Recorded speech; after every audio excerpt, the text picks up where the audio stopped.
C'est un enfant de la montagne. Il a grandi ici, au village de La Joux, entre Chamonix et Argentières, avec les aiguilles et le Mont Blanc en permanence sous les yeux. Tout gamin, il a décidé que la neige serait son terrain de jeu.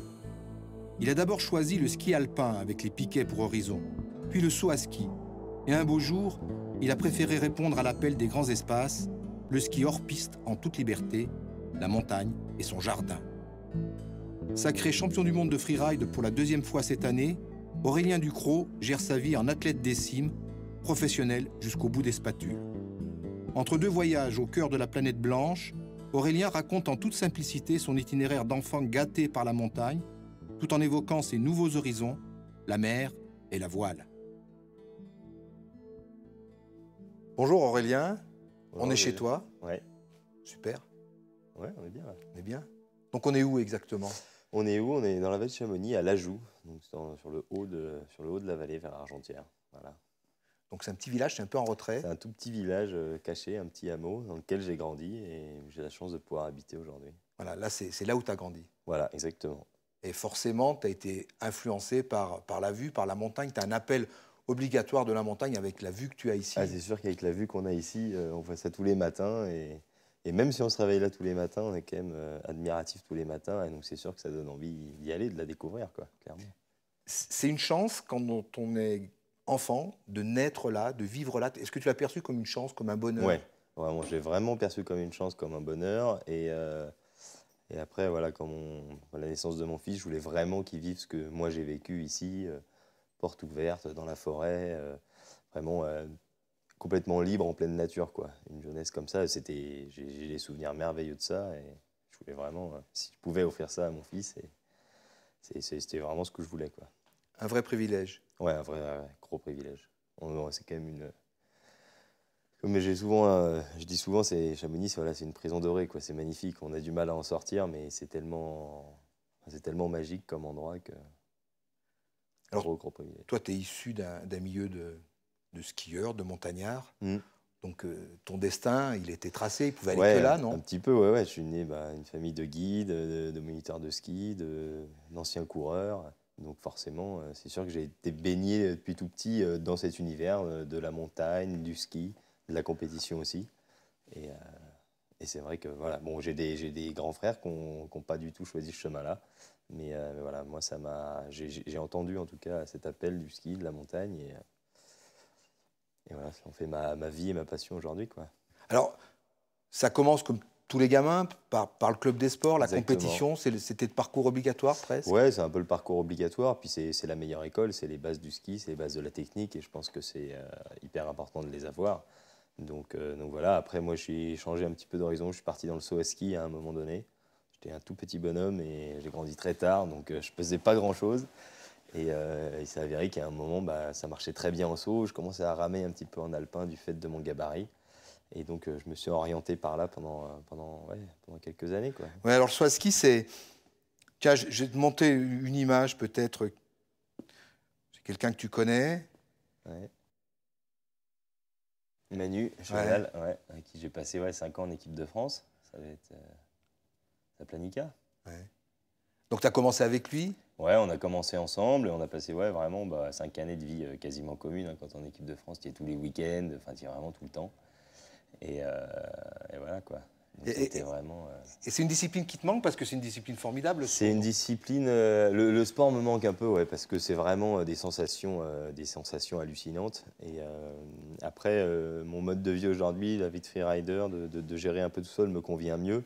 Mais par contre, c'est vrai que les sensations du saut me manquent, quoi. Et si j'ai bien un rêve, c'est bien de pouvoir aller un jour à Planica quand même. Tu voudras refaire quand même? J'aimerais bien, ouais. J'aimerais bien faire 200 mètres, quoi. Parce que lui, il a fait 200 mètres. Exactement, un peu plus même. Donc ouais, voilà, après c'est des rêves, j'ai arrêté il y a un petit moment, il faudrait que je m'y remette fort. Mais bon, on peut s'y remettre, hein, c'est un peu comme le vélo, une fois que tu l'as, normalement, tu ne l'as pas oublié. Mais voilà, ouvrir à Planica un jour, c'est quelque chose qui me botterait bien. Et pourquoi tu as arrêté le saut alors finalement? Et pourquoi j'ai arrêté le saut? En fait, il y a eu plusieurs choses. Le gros objectif, c'était les Jeux Olympiques de Salt Lake City en 2002. Et je me suis blessé au genou juste avant ça. Et malheureusement, donc j'ai pas pu participer aux Olympiques, je me suis fait remplacer. Et puis après, quand dans un système fédéral, c'est un peu comme tous les systèmes. Après, les gens, ils continuent leur route. Hein, et puis, si tu t'es arrêté sur le bord de la route, personne ne t'attend, quoi. Personne ne t'attend. Donc, j'avais 19 ans à l'époque. Psychologiquement, ça a été vraiment dur parce que tout le monde t'oublie. Je me suis fait opérer, personne ne t'appelle, savoir si ça s'est bien passé. Enfin, voilà, l'enfer. Et donc j'ai eu un peu du mal à me remettre de ça. Et puis c'est à ce moment-là que j'ai eu l'opportunité de tourner un film. On m'a proposé de faire la doublure d'un film qui s'appelle Snowboarder. Donc c'était un film de snowboard avec Didier Lafont. Et en fait, je pouvais rattaquer le sport. Je devais retourner en saut. On m'a proposé ce truc-là. Et donc j'ai accepté d'aller faire ce truc-là parce qu'on m'avait laissé tomber pendant 6 mois. Donc que je fasse 3 mois de plus sans saut, c'était pas très grave. Et c'est là où vraiment j'ai redécouvert entre guillemets la montagne, et, la nature et le freeride. Et puis après ça, j'ai jamais pu retourner en saut à ski parce que ça me plaisait, j'étais dedans, j'adorais ça. T'as une grosse déception, ça a vraiment été assez dur. Et puis d'un coup, voilà, le rappel de la montagne et passer du temps. Moi, j'ai passé 1 mois et demi en montagne continuellement. Et voilà, et puis après, tu t'aperçois que la nature. Maintenant, ta vie, c'est ça, quoi. Voilà, maintenant, ma vie, c'est ça, exactement. Et voilà, c'est plus joli que les tremplins en béton quand même. Mais par contre, voilà, comme je dis, la fédération, ça m'a appris la rigueur et tout ça. Et je pense que ça m'a beaucoup aidé, même en freeride par la suite. Mais voilà, je suis beaucoup mieux dans cette vie-là là, que là où j'étais avant, quoi. Après, on évolue aussi, hein. Alors, le freeride, c'est quoi? Comment tu définis cette discipline? Comment je définis le freeride? C'est vraiment, pour moi, c'est vraiment skier en terrain naturel, donc dans la nature, et essayer de faire les plus belles lignes d'une montagne. Alors, des fois, c'est des lignes qui sont toutes droites, il n'y a pas de saut, il n'y a pas d'obstacle. Et puis, des fois, la plus belle ligne, elle passe par des obstacles, et c'est essayer de les franchir le plus fluidement possible. Moi, ce que je me dis souvent quand je pars en d'une ligne, c'est voilà, essaye de skier comme si c'était la 20e fois que tu l'as skié, quoi. Donc il y a énormément de repérage avant pour qu'une fois qu'on soit dedans, on ait l'impression d'être déjà passé là 15 fois, quoi. À la même vitesse, et dans les mêmes conditions. Donc voilà, c'est un peu ça comme je vois ça. C'est vraiment essayer de vraiment laisser la plus belle trace sur la montagne, quoi. Oui, alors ça peut paraître improvisé tout ça, c'est-à-dire le freeride, ça peut paraître libre justement, improvisé, on se sert de la montagne, on s'amuse, et en fait, toute ta discipline que tu as pu acquérir avec le sport de haute compétition, le saut, le ski alpin, etc., là, ça te sert parce que ça te permet de te concentrer, de bien lire le terrain. Ouais. Il faut prendre le temps de se concentrer, de bien reconnaître la montagne et de se créer sa ligne. Et ça, c'est un gros travail qui vient aussi avec le temps et tu t'améliores d'année en année. Et voilà, pour toujours avoir les bonnes trajectoires, savoir juger la hauteur des sauts, savoir juger la vitesse qu'il faut pour passer ton saut, justement. Et donc ça, c'est un gros travail en amont. On ne jette pas sur les faces comme ça, à l'aveugle, quoi. Alors, il y a évidemment quelque chose de paradoxal avec le freeride, c'est que c'est quelque chose de libre, chacun choisit sa ligne. Et on a organisé des compétitions de ce sport-là. Est-ce qu'il n'y a pas quelque chose qui dérange quelque part de vouloir noter le plus libre, le meilleur skieur? Mais après, je pense que pour qu'un sport existe, il faut qu'il y ait des compétitions, il faut qu'il y ait des champions.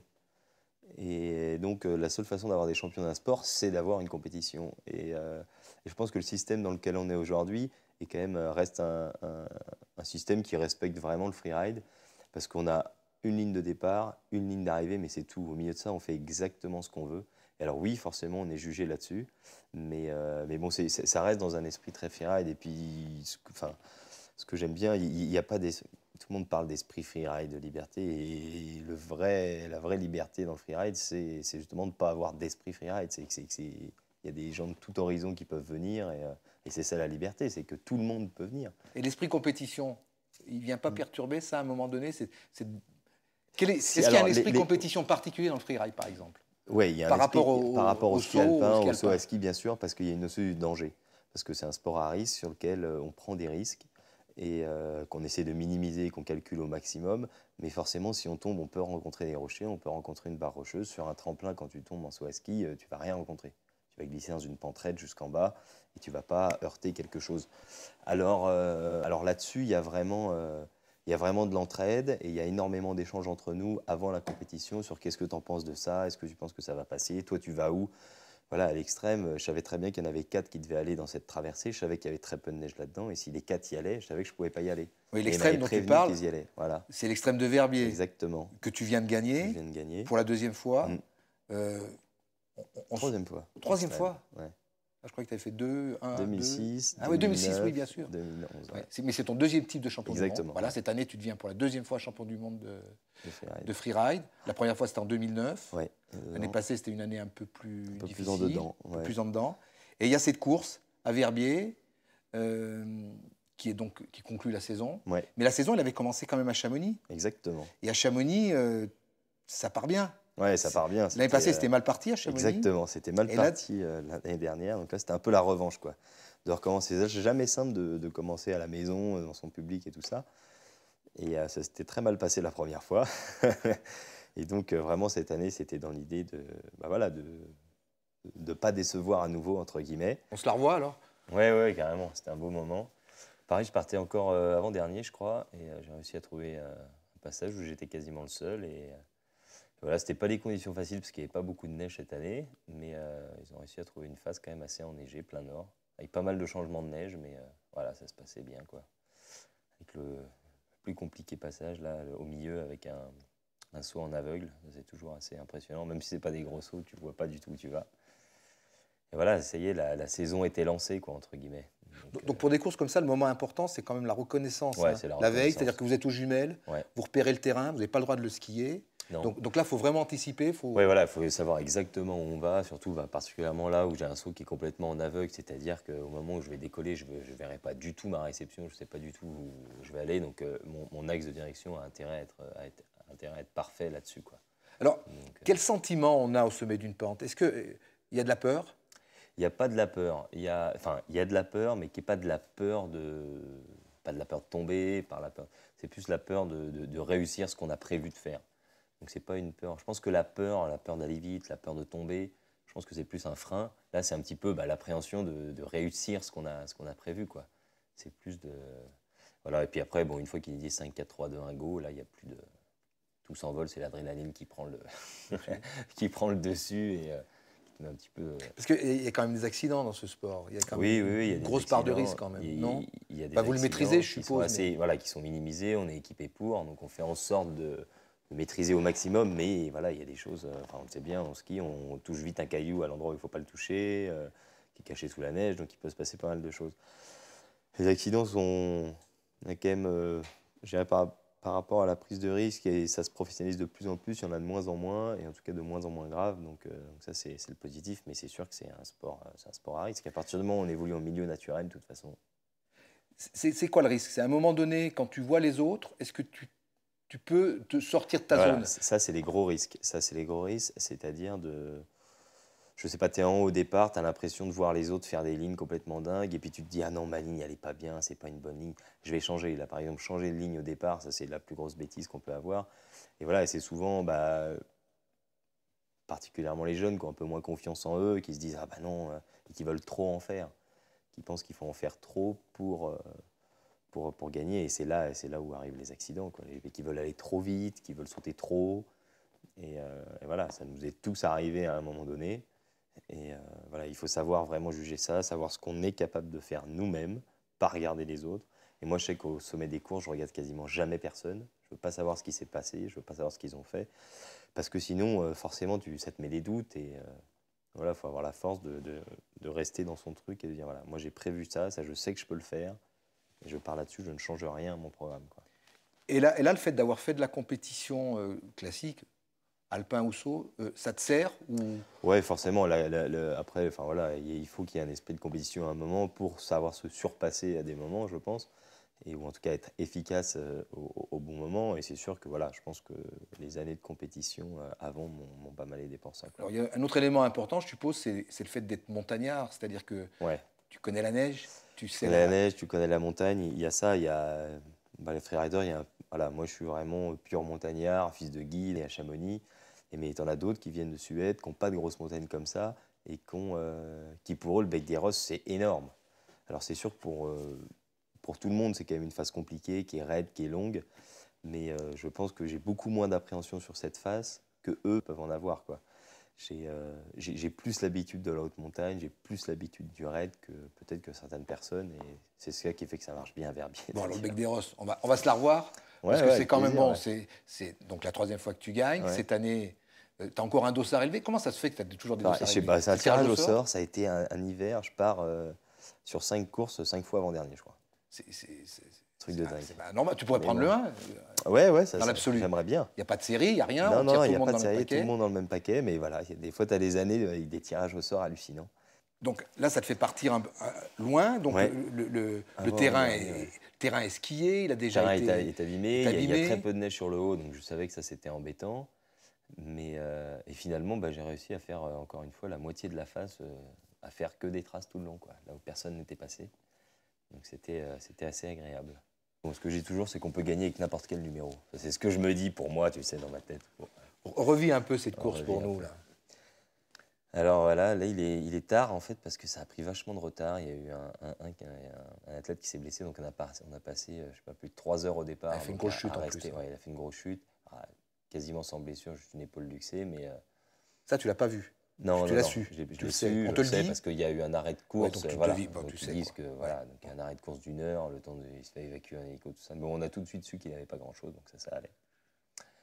Mais en plus, il tombe exactement là où je vais passer, quoi. Donc et tu le sais, ça, on te le dit. Ça, je le sais, ouais, parce que moi, je le vois partir sur la gauche et après, ils ont failli fermer cette entrée pendant la course, justement, après cet accident. Et donc, tu te dis, bon. T'as un coach, là? Non, j'ai pas de coach. Je gère tout ça tout seul. Est-ce que tu as Frédéric Ancet qui te donne un coup de main? Qui me coach physiquement, qui me prépare avant l'hiver. Et après, par contre, sur tout ce qui est ski, non, je suis tout seul, quoi. Je gère mon truc. Mais c'est aussi hyper personnel. C'est vachement dur. Enfin, la montagne, ça se sent en soi. C'est nous qui la ressentons. C'est vachement dur que quelqu'un te dise... Par exemple, quand je parle des autres lignes avec des copains, eux, ils voient des lignes que moi, je ne vais pas forcément voir, qui sont très jolies, mais que moi, je ne vais pas voir du tout, ou qui ne vont pas du tout me plaire. Donc, c'est très personnel entre toi et la montagne, quoi. Donc, bon, là, tu as choisi ta ligne. Là, j'ai choisi ma ligne.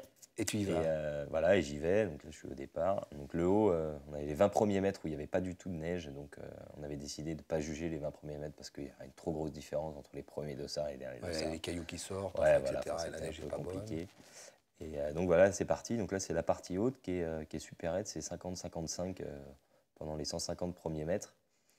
Bon, là, c'était pas mal tracé avec des cailloux qui sortaient un peu partout. Donc là, tu jongles entre neige et cailloux. Et ça touche, là, tu sens. Ah ouais, là ça touche. Les skis, tu les flingues. Sur deux, quoi. Tu les flingues. Tu flingues les skis. Là, c'est vraiment ça.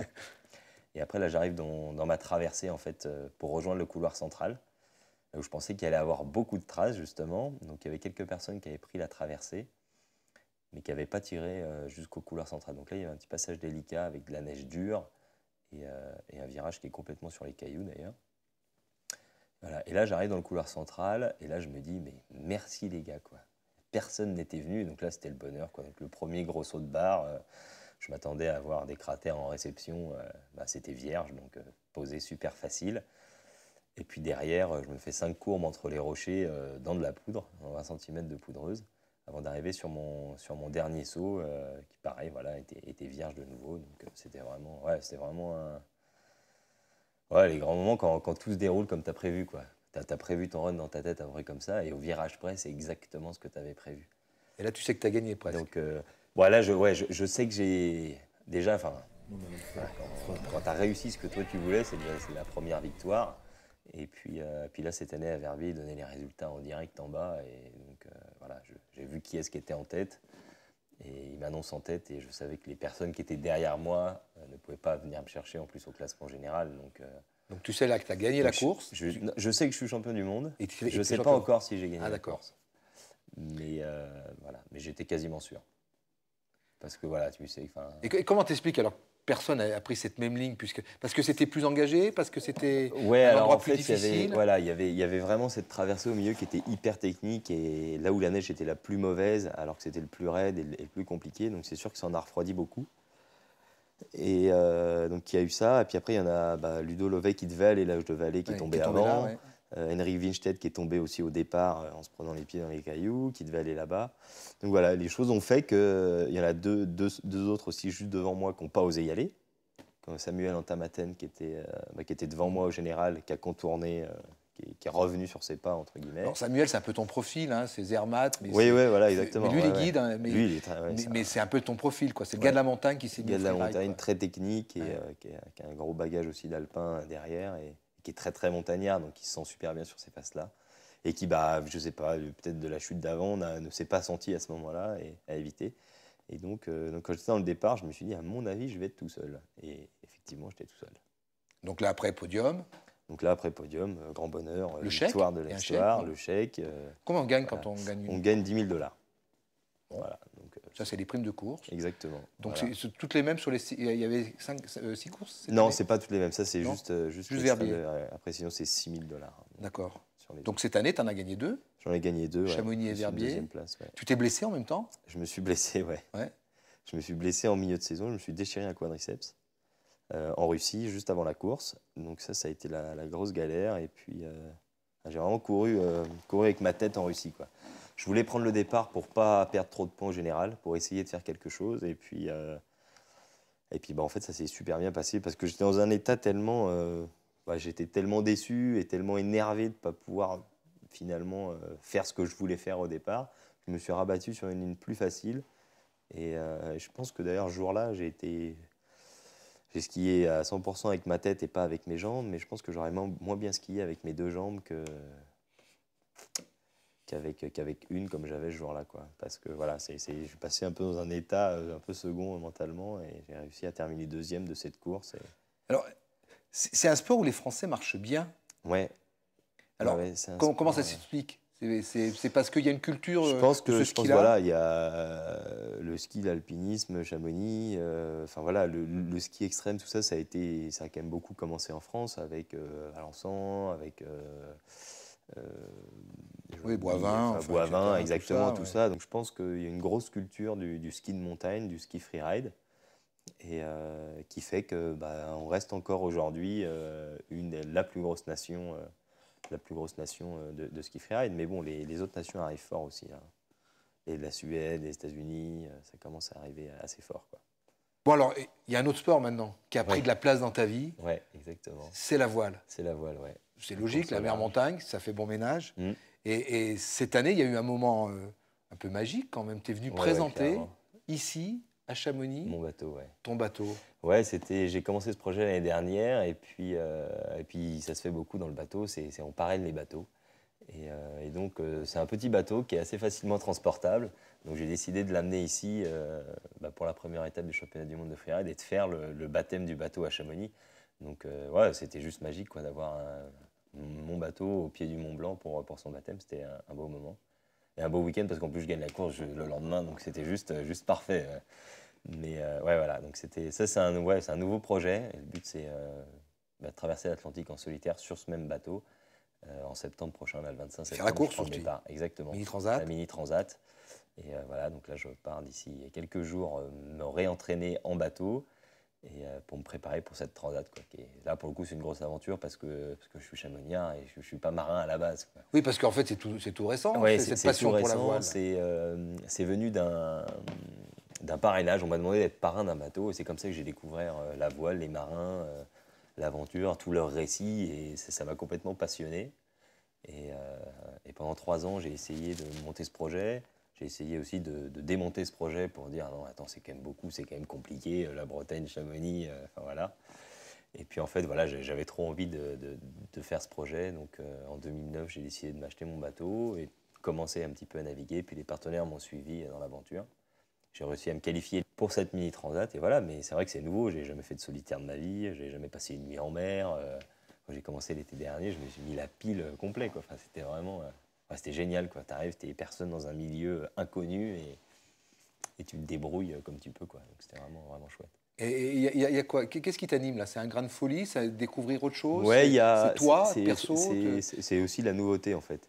C'est quelque chose de nouveau où voilà, je suis né dans le ski, j'ai toujours fait du ski, j'ai toujours su faire du ski, entre guillemets. Et là, je me lance dans un truc où, pour le coup, je sais rien faire, je connais personne.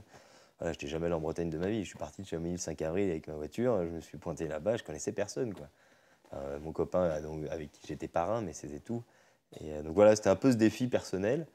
Et l'idée, c'était Bien sûr, il y a un côté psychologique dans le ski et dans la montagne particulièrement à pousser un petit peu ses limites psychologiquement, mais c'est surtout physique.